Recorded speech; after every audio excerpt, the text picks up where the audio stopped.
इस जो ये बातचीत उन्होंने कही है, ये कोट मैं आपको करके पढ़ के सुनाता हूं। 21 अक्टूबर 1943 को स्वतंत्रता संघर्ष के इतिहास में स्वर्णिम दिन माना जाएगा।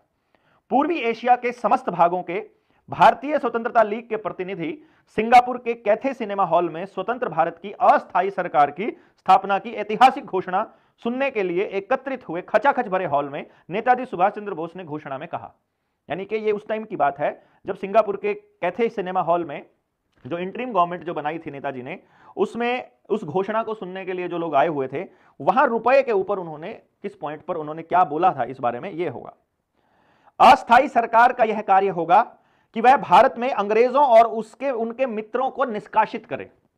इसको समझिएगा, अस्थायी सरकार का यह काम होगा कि वो अंग्रेजों और उनके मित्रों, जो भी अंग्रेजों के मित्र हैं उस टाइम पर, जो जिसको आज आप लोग राष्ट्रीय समलैंगिक संघ बोलते हैं, वो उस टाइम अंग्रेजों के साथ मिलकर काम कर रहे थे और हमारे क्रांतिकारियों के खिलाफ।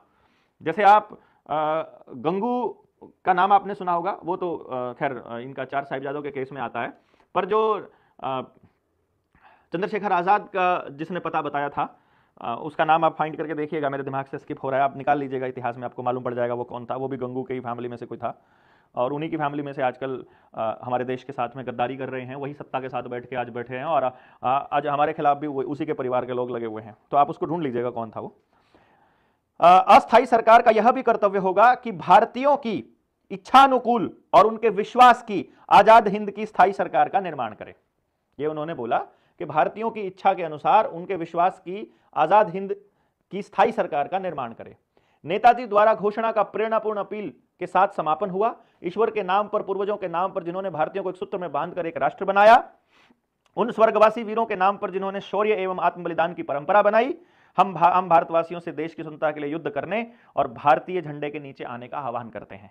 यानी उन लोगों को जिन्होंने हम शहादत दी है, जिन्होंने एक राष्ट्र बनाया है, उनके लिए एक भारतीय झंडे के नीचे हम आने का आह्वान करते हैं, मतलब आने वाले टाइम में युद्ध लड़ने और इसके लिए।